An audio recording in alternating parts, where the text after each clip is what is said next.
a vast experience in teaching core optometry subjects, especially dispensing optics and contact lenses. She holds fellowship in dispensing optics from ABDO College, UK, Vision Therapy Fellowship from ASCO, and is also a fellow of the IACL. She has presented several papers at the national and international level and guides optometry students in several projects. She has keen interest in optometry education with a teaching experience of over 14 years at several schools and colleges for optometry across the country. Ms. Anita, we welcome you. Thanks, Manishvi. Am I audible? Yes, ma'am. Yeah, it was lovely hearing you after a long time. So, can you just help me letting me know the participants, Manishvi, as to how many approximately would be practitioners and how many would be students? It's around 50-50, ma'am. Okay, all right. So, a very good afternoon to one and all. As you know that today's topic is on pediatric dispensing, wherein I will be talking about anthropometry for children's spectacle frames, right? Yes, ma'am. So, when you're talking about pediatric dispensing, are you seeing my screen, Manishvi? Has it gone to the next slide?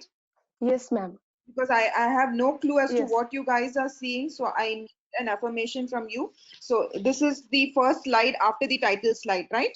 So you're on the same Yes, ma'am. page? That's correct. Okay, all right. Thanks a lot, Manishvi. So when you're talking about pediatric dispensing, you're talking about dispensing spectacles to children below 16 years of age. Okay, anyone above the age of 16, you don't consider them under the pediatric dispensing group because you expect that the facial changes would have attained their maximum level by the age of 16. Now, pediatric dispensing presents certain challenges which are not witnessed in adults, and we will see what these challenges are going to be.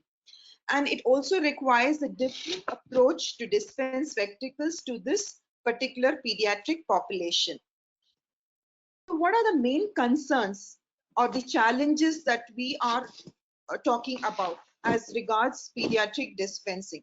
First and foremost being the duality of the patient. When I say duality of the patient, it's not that they are schizophrenic. When I say duality of the patient, here you have two separate individuals that you're going to be dealing with. Now, when I am talking about pediatric dispensing, you have to imagine yourself as to be a dispensing optician, right? Not as a student, not as an optometrist. You think yourself to be as a dispensing optician. Now, in countries where dispensing optics is a regulated field, like in the UK, dispensing opticians cannot practice without a qualification of dispensing optics, right?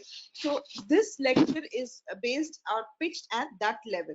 So now for you to go into their shoes, you need to put yourself as a dispensing optician for you to understand about your patient, the client. Okay, in this case, the pediatric population. You're talking about duality of the patient because the child is not going to walk into your clinic alone. They're going to be accompanied by their parent, either of the parent or both of them. So you need to satisfy the child as well as the parent. It's most of the times the parent would want something, the child would want something else. I mean, it's happened with all of us too, right? We walk into a store when you're much younger, you would prefer a particular dress and the parents would look for something else. Of course, cost, durability, all these factors come into play. So you have to deal with two separate people over here. So you need to strike a balance in dealing with two individuals here. Okay. Now the facial features are going to be different from that of an adult, and I'll show you with a couple of slides how different are they from the adult. Now visual demands are going to be different. Obviously their height, they see the world from down to up, right? Because of their height. So the demands are going to be different. Age differences, now everybody under the age 16 don't have the same kind of facial growth. I will show you again with a couple of slides. And comfort and fit, of course, is a priority, be it a child or an adult. Safety aspect, it is a very, very important aspect when you're talking about pediatric dispensing. Safety comes first. You want something that's not going to be so fragile that it breaks and harms the child. and dermatological concerns. Now the child's skin is going to be so soft, right? And they are prone to allergies when you're using, supposing you're providing them with some cheap metal frame, it's going to be reacting with the skin and cause certain allergies, and you don't want that happening. So, and some children are under steroid medication, some have asthma, they are under some kind of medication. Now when they are under medication and you provide them with a allergic a metal that you're not aware of, and they wear it, the places where it is going to be in contact with the skin, it will lead to allergies. And fashion, why not? Nowadays all kids are fashion conscious. They, you know, look up to their idols and they want to sport a similar looking frame. So of course comfort and fashion walk hand in hand with the pediatric population as well. Now, today's topic of discussion would include all of these subtopics. We're going to be talking in general about the pediatric spectacle frames. I'm going to be walking you through with the frame and facial measurements, the spectacle lenses that you need to be recommending for this population, what are the frame adjustments that you can think about, and some special purpose pediatric eyewear, right? So we move on to spectacle frames for children. The frame that you select for a child should ensure an anatomically correct fit. Okay. Now, and it should place the lenses correctly in front of the eyes for the purpose of occlusion, any accommodative problems that they suffer from, and or correction of the refractive error. Now, remember, children don't wear spectacle frames just for refractive error correction. They also undergo amblyopia therapy in certain cases, or they have an accommodative problem. Most commonly, you encounter accommodative esotropia in the pediatric population. And the frame that you select must be comfortable, stable, and not damage the forming features of the face, right? Especially the nose area. That is of more concern because that is the place where the spectacle frame is going to be resting. And it should not inhibit the natural development of the nasal structure. It should display adequate stability, rigidity, as well as strength. And it should be aesthetically acceptable by the child who is going to be wearing these spectacles. Moving on, the main features of spectacle frames for children as those compared with adults are. These are certain features, and now I'm also in the later slides, I'm going to be showing you how to measure these also, these features. They have a lower crest height. When I'm talking about lower crest height, you see this dotted line over here. Whereas an adult frame, the crest height is going to be higher. Whereas for a child, it is along the dotted line, meaning they have crest height which is much lower. Why is the crest height much lower? Because the nose has not well developed yet. So they don't have a well-formed nasal bridge. So it slides and slips down. So to cater for that area, you have to have a spectacle frame which has a lower crest height, right? It has a larger frontal angle. Frontal angle is this angle, this part of the dotted line again. You see the noses are pretty much flatter in a young child. So you have to cater for that. They have larger splay angle. Splay angle is the angle formed by the nose pads onto the sides of the nose. Okay, this is, you're seeing the rear view of the spectacle. This is the nose pad which is resting against the sides of the nose. They have smaller frontal width. When I say frontal width, it means this width from this end to this end. This is going to be way smaller as compared to an adult frame. Smaller angle of sight. Okay, the angle that it forms with the face front, and flatter pantoscopic tilt. In adults, you'll find that there is a pantoscopic tilt, but in younger children, it will be more or less equal to 0, meaning it has a flat pantoscopic tilt. Now, why is the pantoscopic tilt flat? Because you find younger, the pediatric lot having chubby cheeks. Now, the frame, when it rests on those cheeks, you need to give them a flatter pantoscopic tilt. You can't tilt it away, right? That's the reason for that. And there are a couple of additional pediatric frame features like the angle of sight is smaller, box lens size is smaller, length to bend is going to be smaller, length of drop is smaller, vertex distance is long when the eyelashes are long, and the distance between lenses need to be wide. Now, I kind of presume that you have some kind of knowledge in optometric optics, and so I do not have to elaborate on terminologies like angle of size or the box lens size. I presume that you are aware of this, right?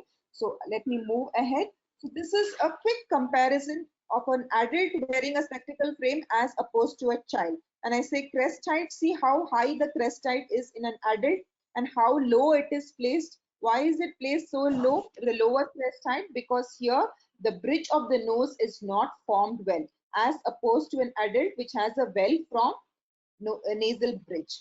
They have large frontal angles. You see the nose has not developed fully yet. It's quite flatter, so they need to have a larger frontal angle as opposed to an adult which they have narrower frontal angles. The frontal width is again very large as compared to a child which has a smaller frontal width. This is just a quick comparison for you to understand these aspects of a spectacle frame. And I presume that students today, you're going to be having your own clinics tomorrow, so you need to be well stocked with spectacle frames, and especially when you're talking about pediatric spectacle frames, you have to have these specifications in mind whenever you're going to be stocking up with pediatric frames. Now, talking about the facial features, we're just done with the spectacle frame features. Now we're talking about the facial features. Remember, I had mentioned that not all kids under age 16 are grouped together.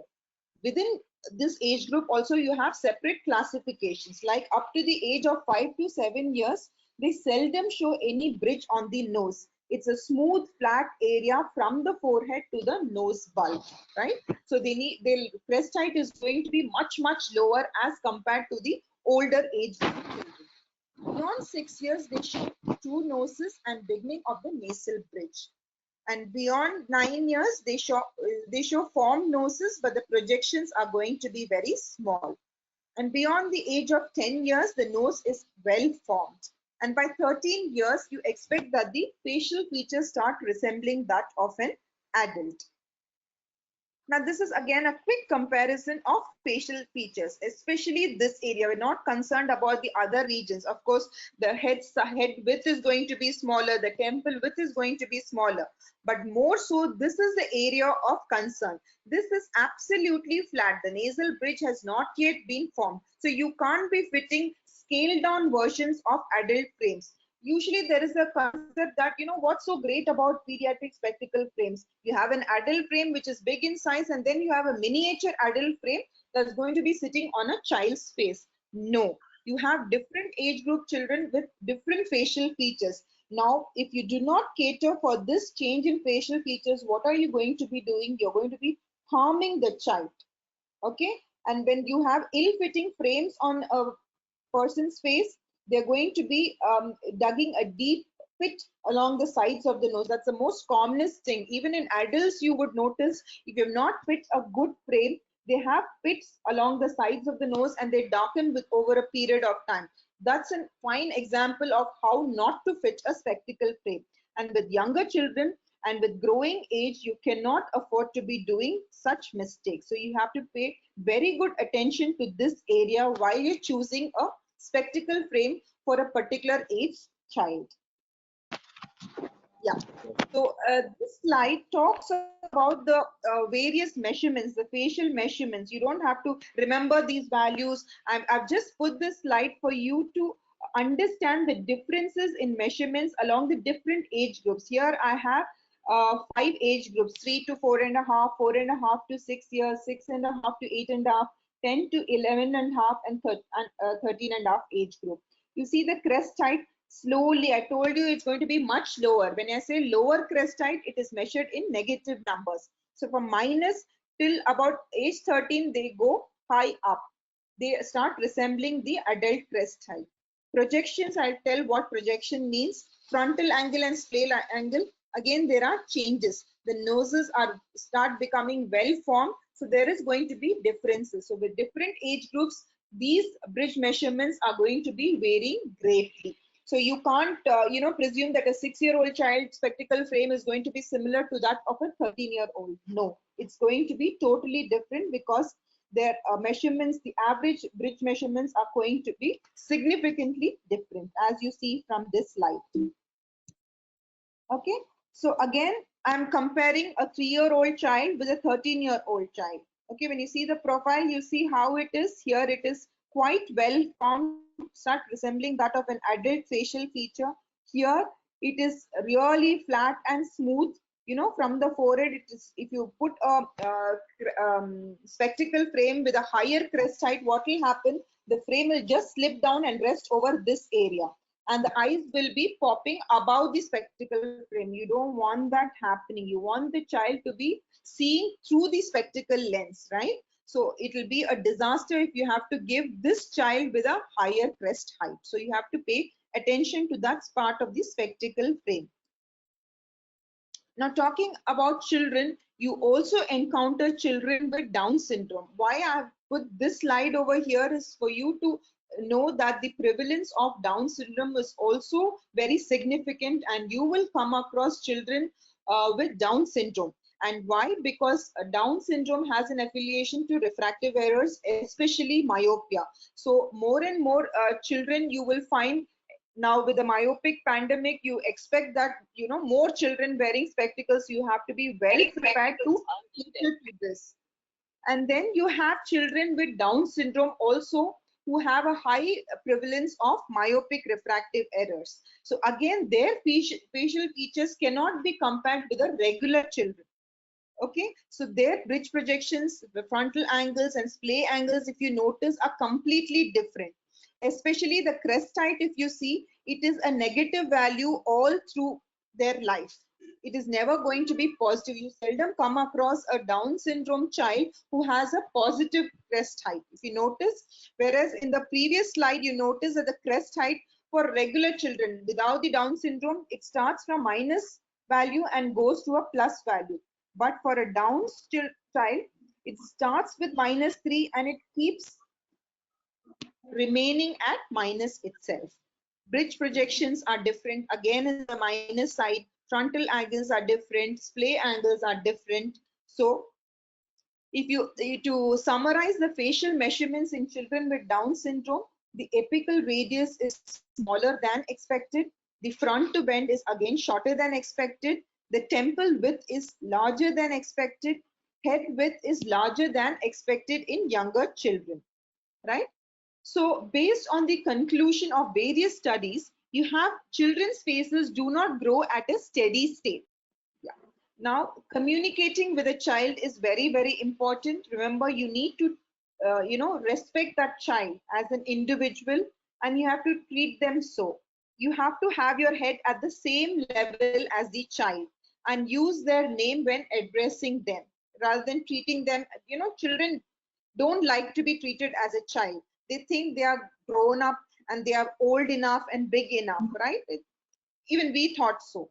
So communicating with a child, remember, you have a child walking in, you ask the child for their name, and you give them that kind of respect and treat them as an individual. They really like and they cooperate and they will take up your suggestions. That's the reason why I want you to communicate at their level.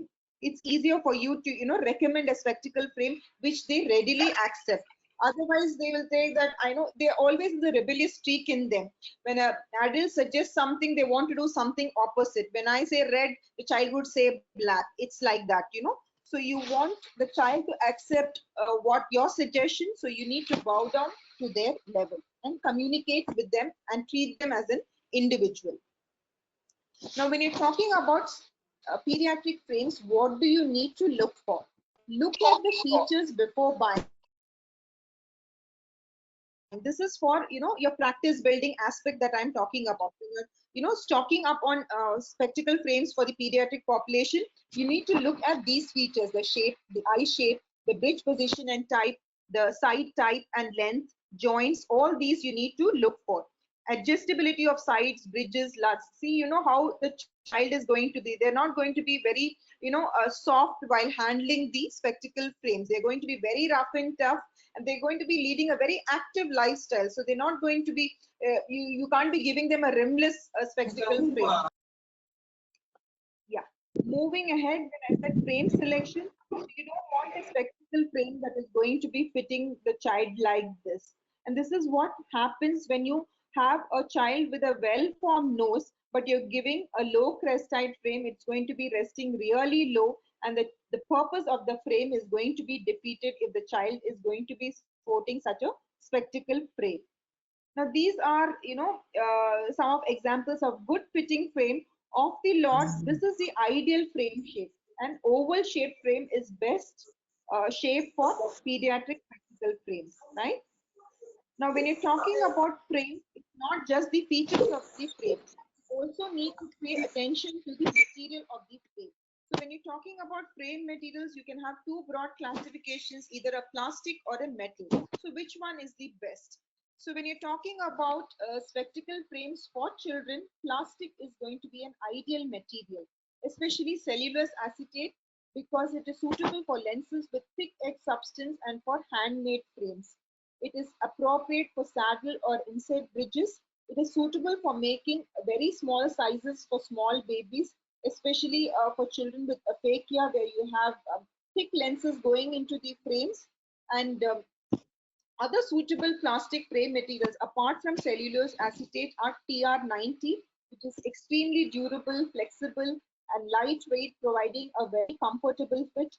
Plastics with added pad-on arms can be set low and wide, allowing negative press to be fitted more effectively.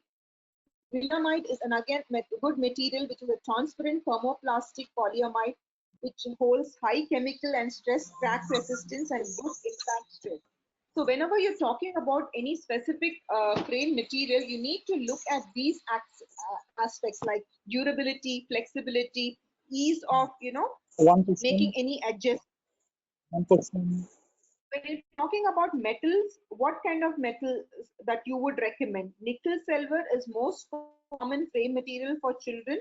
The advantage being it can be soldered, allowing modifications and repairs to be carried out. It is an inexpensive material. This can cause skin irritation, particularly May problematic I with ask babies and one young question? children who are on steroid medication. So you have to have a little bit of history taking if they are under any kind of particular medication. Another good metal that for children that you can recommend is monil or memory metal, which is good for children who do not look after the spectacles or who are really hard on them. The disadvantage being due to flexible nature, the frame is less stable. So you need to keep these points. As if someone is asking me a doubt or something, or is it just that they have unmuted their phones and it's some disturbance? So I'm not too Okay. sure. Okay. Okay, so if anybody has any questions, I would like to request them to please type it out on the conversation box and we will have a discussion about them later after the presentation is over. Is that fine, ma'am? Yeah, absolutely. Yeah. Thank you. So another good material in metal is stainless steel, which is a lightweight option and it cannot be adjusted or repaired by soldering, meaning it is a very solid frame material. So the ideal material would be titanium because it is light and comfortable, it holds the shape well, durable, and most importantly, hypoallergenic. Of course, it comes with a cost. Not everybody can afford a titanium spectacle frame, but when you talk about ideal frame material, titanium in metal would be ideal. Of course, you do have combination frames also. We have acetate with metal sides or metal with acetate sides too. Now, talking about the spectacle frame features, you need to work on the bridge design. Remember, this is the area which is going on changing right from when the time the child is born to up to the age of 14, 15 years. So, because 90% of the frame's weight rests on the bridge, hence a good bridge fit is very important. Ensure that the frame's bridge surface rests flush upon the nose, meaning there should be no gaps over here. Here you see that the child is wearing a metal tape, but here you see in this area, okay, it is protected with a soft plastic material and it is sitting very flush, so there is no gap. What are the different bridge types? So for plastic frames, you have regular bridge with negative projections, ideal for plastic frames in infants and toddlers. You must be wondering what negative and positive projection is. I will talk to you when I'm talking about facial measurements. Keyhole bridges are ideal for plastic frames in older children. And in metal frames, adjustable pad bridges or pad on arms are most appropriate.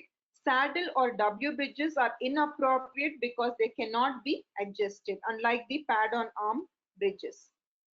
Frame sides, when you talk about, you have different sides or options that are available. Usually we recommend loop ends for very young children, less than 2 years of age, where you have, elastic band running between the loops of the two sides. You have curl sides as in the picture given on the left, which is curling around the back of the ear for school age children between 2 to 5 years. Drop end sides or the hockey end sides for older children beyond 5 years. And spatula for special needs. Supposing there is a certain deformity where the ear is not fully formed, then you cannot be recommending any of these sides. In that case, you give them a spatula end where the side it rests along the side of the head. Okay. This is the loop end that I was talking about. You have an elastic band which runs between these two loops, ideal for babies. Now we are moving on to facial measurements. We discussed about the facial features, what are the different designs in spectacle frames. Now, how do we go about choosing that particular spectacle frame based on the facial features? So for that, you need to take a couple of measurements. So what is anthropometry? It is the scientific study of measurements and proportions of human body. You can have any measurements taken for the entire body. But with respect to spectacle frames, it involves facial measurements for dispensing a pair of anatomically fit spectacle frames. So we are concerned about, the ideal spectacle frame for a child. So our measurements are basically for the spectacle frame. So taking facial measurements. So you need to explain to the child what you're about to be doing and what they need to do, and show them on their parent or their what they are going to be doing. See, whenever you talk about anything, when a child walks into your clinic, either an optical outlet or a clinical setup, the child is going to be a little frightened when you're going to be picking up certain instruments, not knowing, because they're quite apprehensive and anxious to know what is going to be happening to them. Rather, you can demonstrate what you're going to be doing to the child by taking measurements on their parent, or apparently if they're carrying a doll or something, you can check that, let me check for your doll, and then you try to do it for the child. So you're going to relax the child before you're going to be taking these measurements. Otherwise, they will not be cooperating with you. And you can give them the ruler. Basically, we are talking about rulers are the only piece of equipment that you're going to be using to take the measurements. You can give them the ruler and ask them to touch it and feel it, so they know that this is not going to be poking them or their face in any way. And if they want to measure or use a scale, they want to play with it, just give it to them for a couple of minutes. So first and foremost is the interpupillary distance measurement. Okay, this is very important because you need to center the lenses in the frame. So this measurement is very important. Of course, when you're talking about a child, and not always the child is going to be awake. You can have babies who are brought in when they are fast asleep. So how do you measure IPD in that case? So when you have to measure IPD when the child is asleep, or the child is not keeping still or has strabismus, just simply ask them to close their eyes. If they're asleep, fine. Otherwise, ask them to close their eyes. So how do you measure? From the inner canthus of one eye to the outer canthus of the other eye. That will be your IPD measurement. Either ways. One black line is the inner canthus, to the other black line is the outer canthus. Inner canthus of one eye, that is the red line, to the outer canthus, the other red line. Either of the measurements can be used. Another method, hump of one eye to the corneal hump of the other. When the child closes their eyes, you can feel the hump over here, Another method another method is, you most often encounter children with esotropia, especially accommodative esotropia. How do you do that? You need to take their monocular PDs. Occlude one eye, take the monocular PD. Occlude the other eye and take the monocular PD. That's the best method. Even for adults, you can do the same thing. Now, facial and frame measurements. This is what is anthropometry for spectacle frame design is all about. So this is the Rees facial measurement gauge, and this is the frame measurement. So you can take, this is used for taking the facial measurements, and this is used for taking the frame measurements. Of course, with children, you have to be very, very careful because this has a metal rod. You cannot allow them because they can poke the eyes. There are a couple of measurements which you need to be very, very careful about. Post measurement, remember the very first slides that I was talking about was crest height. That is very, very important. Now, when you have a child with a negative crest height, you cannot use the facial measurement ruler. Okay. Now, what is crest height? It controls the vertical position of the frame front. So this is the how you place the ruler and you measure the crest height over here given in millimeters. And for the frame, you measure, you place it along the horizontal central line, and this distance over here is the crest height of the frame. So you measure the crest height on the face, and then you choose a frame which is closest to the facial crest height measurement. This is how you go about selecting or choosing the perfect spectacle frame for a particular child. So this is again an example. These are, of course, pictures of my students. Vinesh and Manishvi would know who they are, of course. So this is an example of a positive and a negative crest height. You place this end of the ruler over here, and here is the millimeter measurement, around 6 mm of crest height. Yes, sorry. Okay. And this is an example of a negative crest height. You cannot measure a negative crest height with this ruler. You just, with observation, you have to notice. So not necessary that only children will have negative crest height or only children with Down syndrome will have negative crest height. You can have adults in this case with a negative crest height too. This is an example of how a positive and a negative crest height is going to be.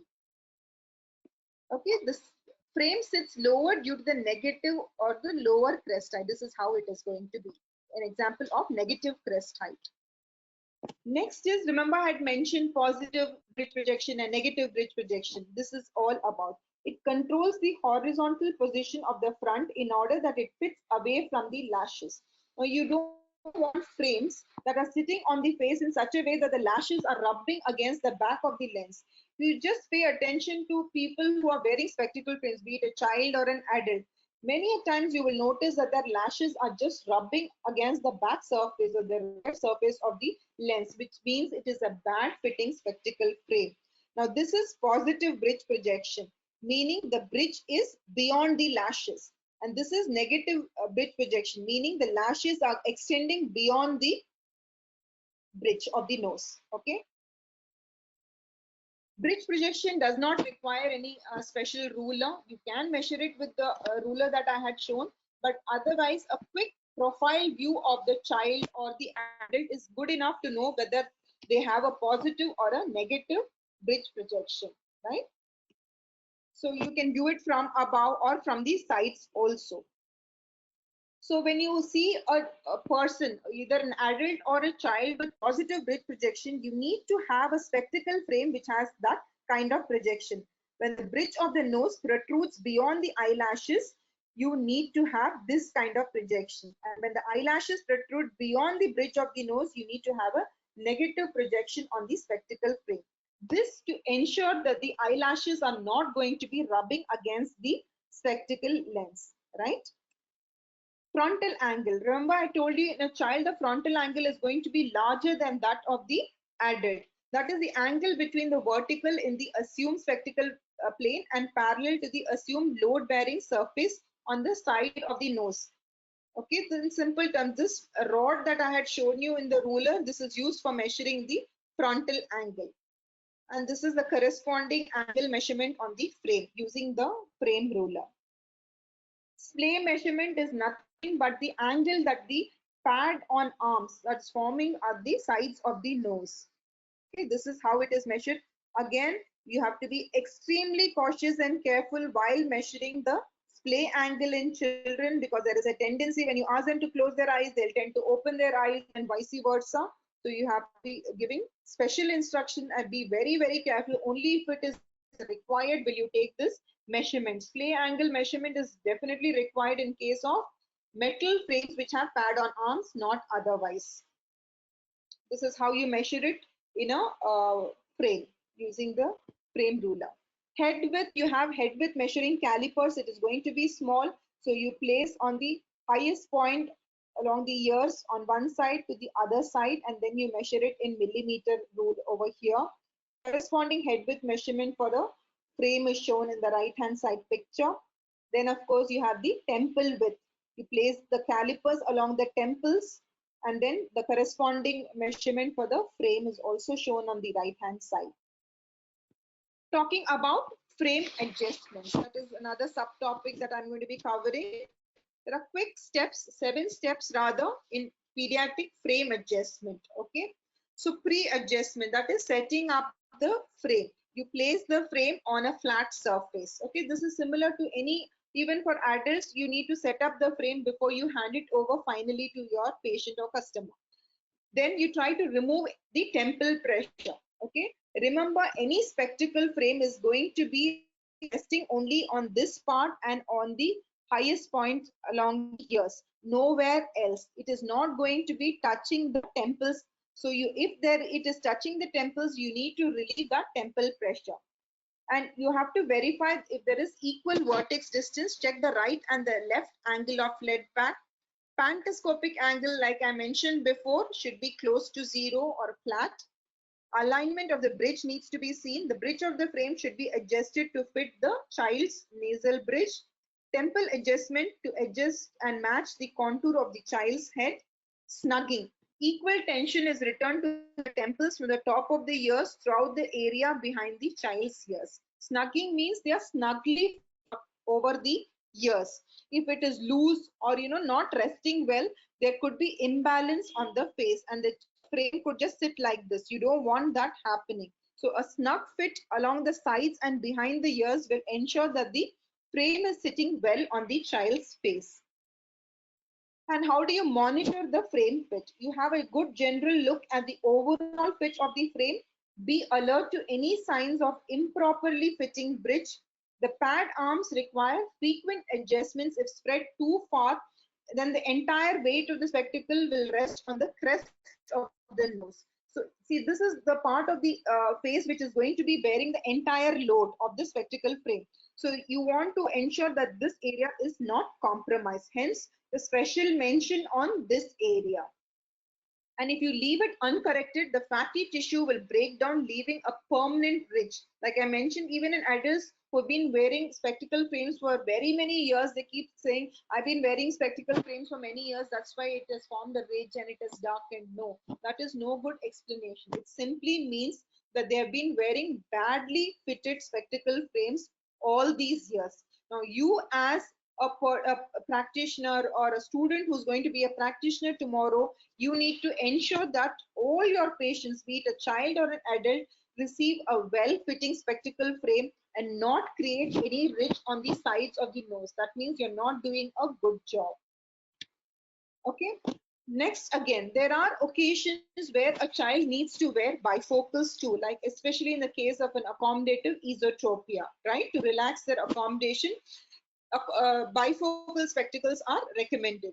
So in this case, how do you go about? You need to fit the segment which is higher than an adult. In the adult, where do you set the segment height?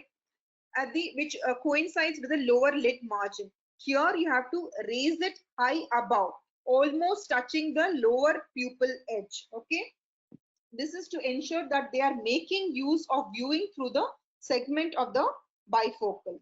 And executive bifocals are not going to be a very nice looking bifocal, though it is going to be too heavy and thick and not a very practical solution.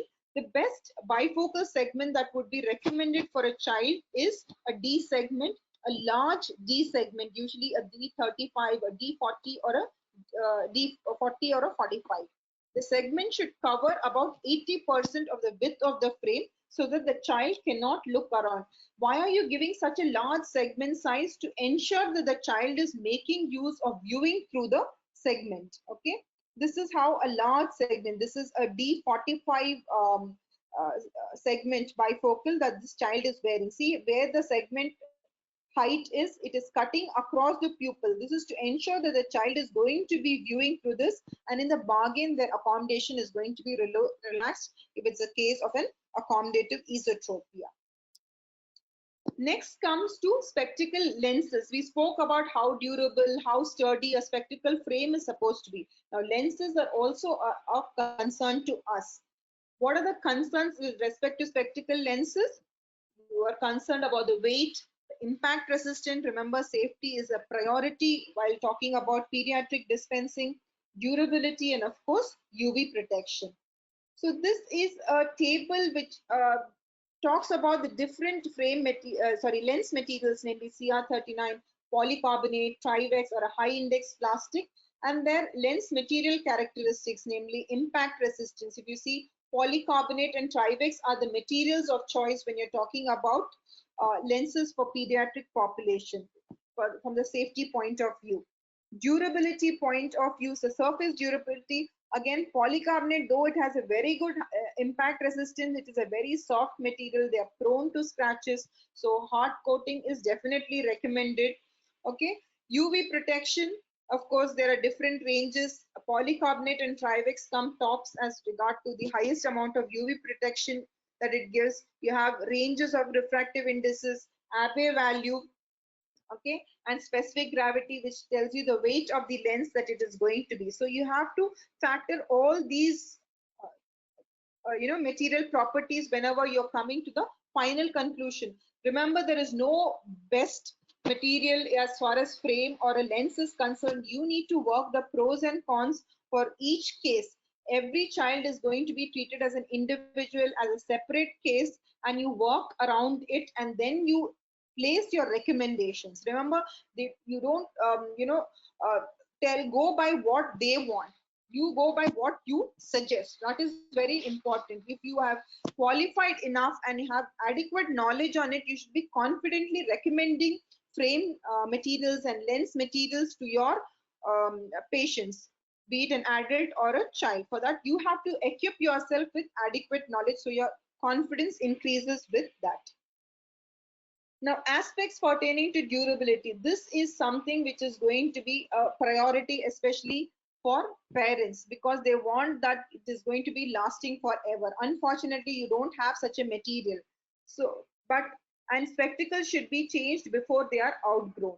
And scratch lenses lose their impact resistance, and deeper and more numerous the scratches, greater is the loss of impact resistance. Okay, so whenever you notice scratches, don't the parent might feel there are only a couple of scratches, it's okay, can they continue wearing the previous lenses? Just say a firm no. Once a lens has been scratched, its impact resistant properties drastically reduces, so you have to tell that these lenses require replacement. Okay, now again you will encounter situations where you need to fit high plus powers, especially a congenital cataract where the child has gone into aphakia. You cannot recommending an IOL surgery immediately, so there is a period where they have to be dependent on spectacles. You cannot leave the child without any correction, they go into deep amblyopia too.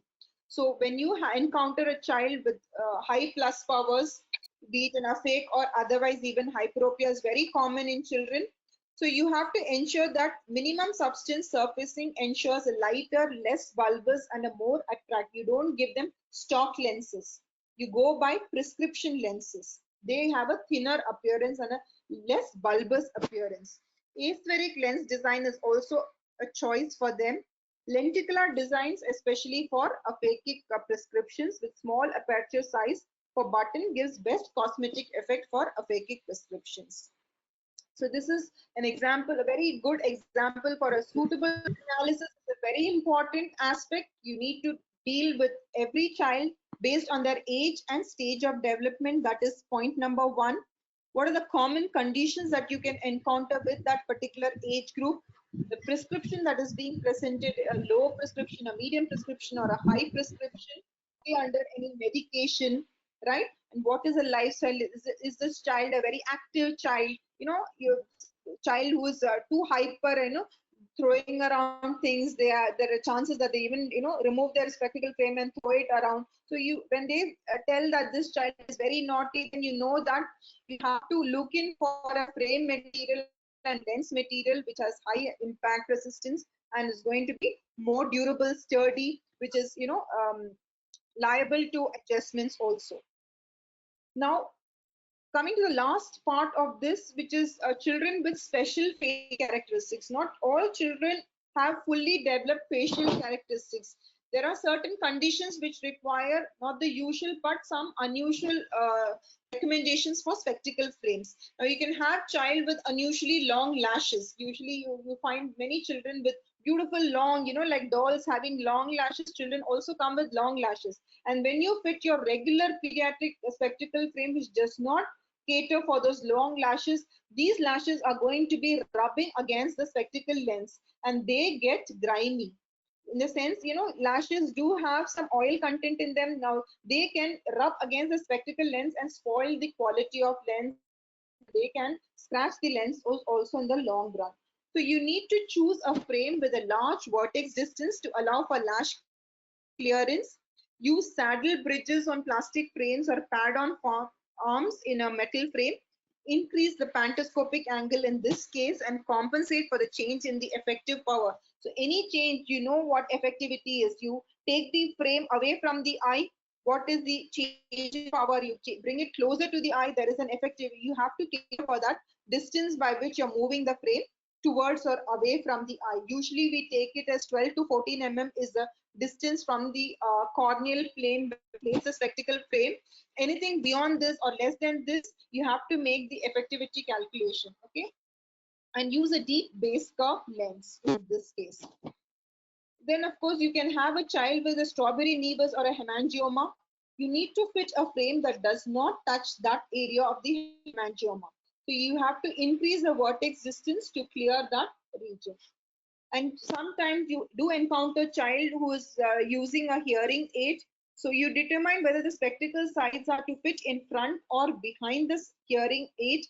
Preferable to choose a thin flat side to prevent ears from being pushed outwards. So if a child is wearing a hearing aid, it's better that you don't use the spectacle sides, the regular spectacle frame sides. Rather, you give them a spatula. You know those sports people wear those spatula ends which is fitting snugly along the sides of the head. That would be a better choice because it's nowhere going to be touching the hearing aid. Already remember there is a weight of the hearing aid. On top of it, if the spectacle side, the temples are going to be touching the hearing aid, it is only going to be adding up to the weight and it is going to be totally uncomfortable for the child. And child with ear deformity, here there is a ear deformity, so you can't be fitting the regular spectacle side. So here there is a special arrangement made wherein it fits, the sides are held and the spectacle frame is held in front. So you fit a spatula say, and this is a custom made spectacle frame. So these are the many options that are available and you need to be prepared when you're practicing or going to be practicing in future. You need to keep all these points in mind that you can encounter such cases. May not be in regular basis, but once in a while you might encounter, and you also need to be preparing yourself to tackle these and provide the adequate solution also, and not chase them away. So here is again a custom made spectacle frame for a child with ear and nose deformity. What if there is a deformity of the nose? The spectacle frame is supposed to be resting on the nose. So what if that happens? Then you can have a band which is running above their head so that this frame front is in front of the eyes and serving the purpose. So this is one option that is available. And then of course you can have, even if the child has no refractive error, does not require a spectacle frame, just come along with an adult, walking into your practice, you can suggest sun protection glasses, sports protection eyewear, swimming goggles. You also can say that if the child is into active swimming, you can have spectacle prescription included into a swim goggle. Scuba mask and ski goggles also come with a prescription. This is both for the adult as well as the child. You can have, these are the special purpose pediatric eyewear, right? So remember, from the practice point of view, when you have one child, they're going to be clients for life. Now, if a child has a refractive error, that refractive error is not going to go away. They're going to be wearing glasses for life, especially myopia. It's only going to keep increasing, and then they continue to wear glasses. So you give one proper fitting spectacle frame, they become your clients for life, and your recommendations count. And your recommendation will come in only when you're adequately informed yourself. If you are not aware of the options that are available for a particular case, then you cannot place your recommendation. That is why it is very, very necessary that you are well equipped yourself knowledge wise, so that you place your recommendations with authority and with confidence. And also, always tell, for a child never will be one pair sufficient. You have to recommend that they have a spare pair in case they break their lenses. The high possibility of lenses being broken, then they should have a spare spectacle frame, because it's going to be taking some time before the new pair comes. And also recommend an extra pair for special recreational activities like skiing, swimming. And also teaching kids, a very important aspect of dispensing. Just like how you walk into a dentist clinic, every dentist would recommend how to brush your teeth, right? They demonstrate. Likewise, you need to demonstrate a child how to take care of their spectacle frame. If it's not on their face, it has to be inside the spectacle frame. That should be the kind of teaching that you do. Don't leave your spectacle frames anywhere and everywhere. You have to lead by example too. You remove your spectacle frame, you need to fold them and place it inside the case. That is how you demonstrate. You show it to in front of the child, and that is how you teach them, right? So I think we are done with today's learning. I hope there has been some good learning in today's lecture. Okay, sorry, there was a couple of disturbances for which I had to pause in between. And I would like to just stress that pediatric dispensing is a really fun aspect of dispensing, and you need to take dispensing seriously, especially paying attention to pediatric dispensing, which is often a neglected aspect, because most often it is considered that pediatric dispensing is very simple. You just give them, miniature versions of adult frames. No, they are specially made frames, keeping in mind that the facial features of children are going to be different. So happy dispensing to all of you who have listened to this e-learning lecture today. And also with this COVID pandemic that has gripped the entire globe, I hope all of you remain indoors, stay safe, and access and make yourself available to more of e-learning platforms, and make use of this lockdown period. Thanks a lot. And any queries, I'm open to it. These are my Thank you so references. much, ma'am. That was a lovely learning experience, and I'm sure we've all brushed up on our knowledge as well as we've learned valuable things today. Now, I'm sure we have many questions. So, Mr. Ajay Singh asks if rubber and cabler frames are more comfortable in pediatric age group compared to plastic frames. Sorry? If rubber and cabler frames are more comfortable in pediatric age group compared to plastic frames. Yes, of course. They are much softer on the skin, and they're much lighter too. So you can consider those options. Okay. Also, by Mr. Ajay Singh, he asks if, in case of nystagmus, how we will measure IPD in pediatric age group. So you simply ask the child to close the eyes. The So child is not basically, going to from be canthus to from inner canthus to outer canthus is one, or the corneal hump of one eye to the corneal hump of the other. That should be the best option. Only when you keep ask them to open their eyes, nystagmus is going to be bothering and hindering you in taking the IPD. So you simply ask the child to close the eyes and then do the inner canthus to outer canthus measurement.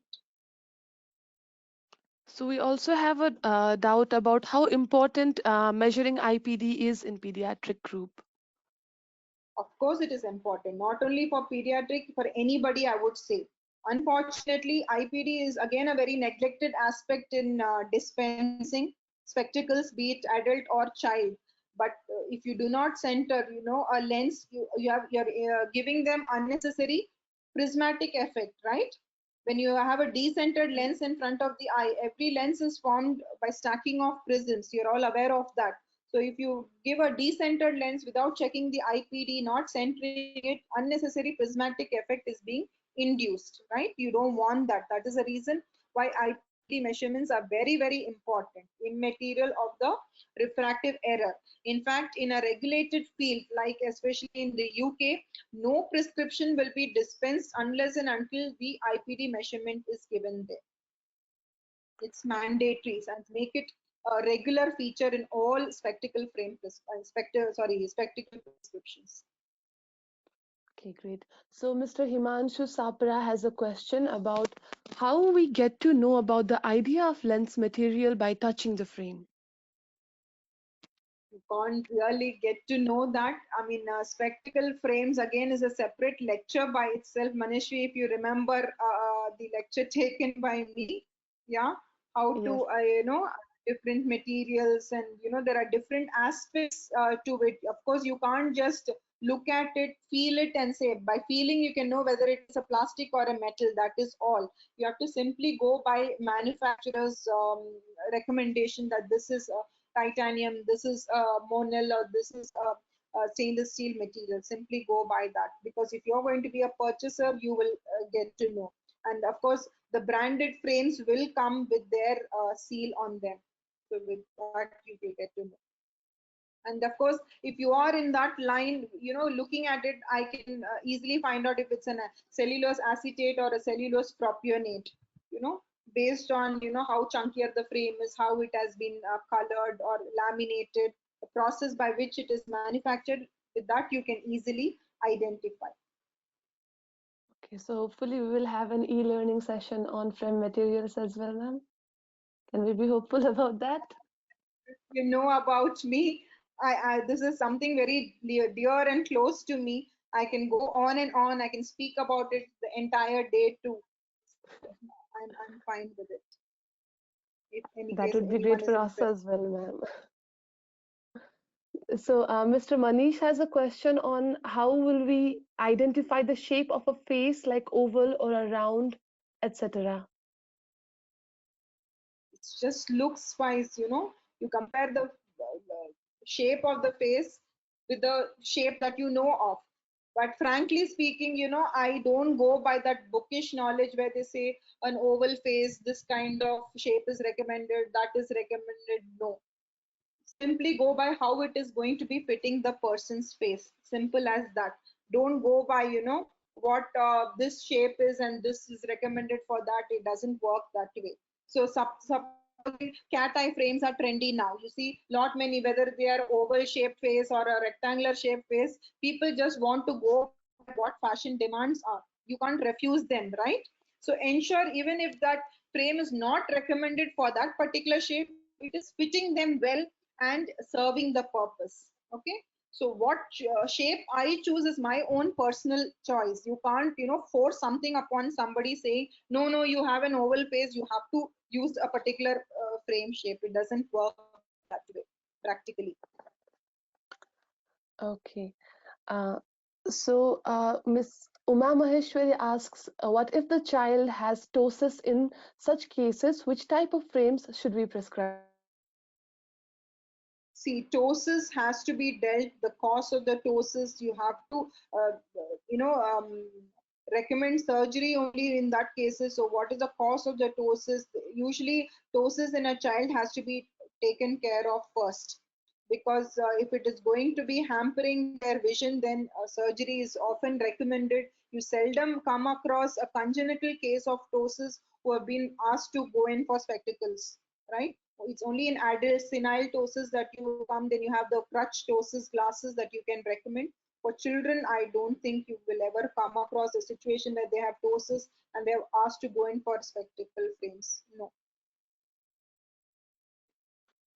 Okay. So Miss Smita also has a question. How about polyamide frames, and will they have an adverse effects on skin? Polyamide is a lens material, right? So it is not going to be affecting them. It won't have any adverse effects on that. Okay. And Mr. Lokesh Ramraj has a question. What about the aberration while giving bifocals with 40 mm for accommodative esotropia? What aberrations are you talking about? Chromatic aberrations? If yes, then it is chromatic aberration is going to be based on your Abbe value, right? And here you're not really worried about the aberration, you're more concerned about the accommodative problem that the child is going to be facing. See, again, you need to work on which is going to be of more concern to you, right? As a dispenser, you need to think if it is a person who's going to be very sensitive about aberrations, fine, you need to go in for a higher Abbe value material. But for a child, this chromatic aberration is seldom of any concern. It is only with adults that they're looking through the sides and you see spreading of light, colors, and color fringes that they complain of. Child will seldom complain about chromatic aberration, so you don't have to really worry about that aspect. Okay. Mr. Himanshu asks if you could explain more about why pantoscopic tilt should be 0 or flat in case of pediatric patients. See, I told you in pediatric cases, what happens is the cheekbones are much higher and they have those chubby cheeks. Now, this part, if it's going to be really chubby, the spectacle frame somewhere is going to be touching to the cheeks. So you cannot have something which is depressing over the cheek and will cause indentation on the cheek. You cannot turn this spectacle frame.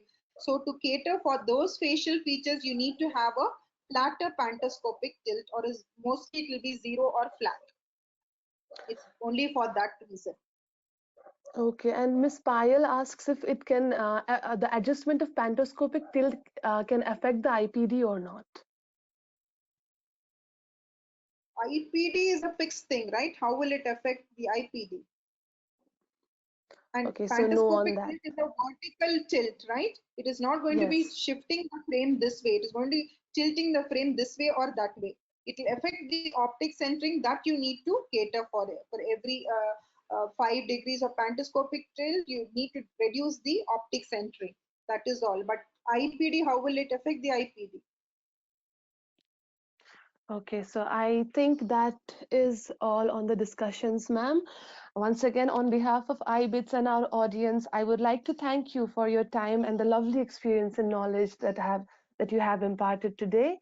And I would also like to thank our lovely audience for being interactive as well as supportive and attentive.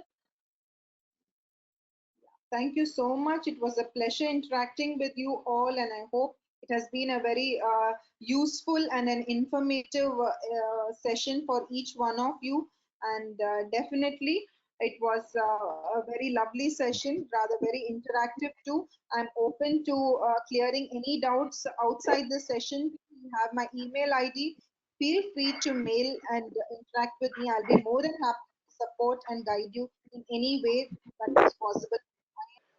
Okay, I think that is all. So on that note, again, I would like to thank our Ms. Anita ma'am as well as our lovely audience and on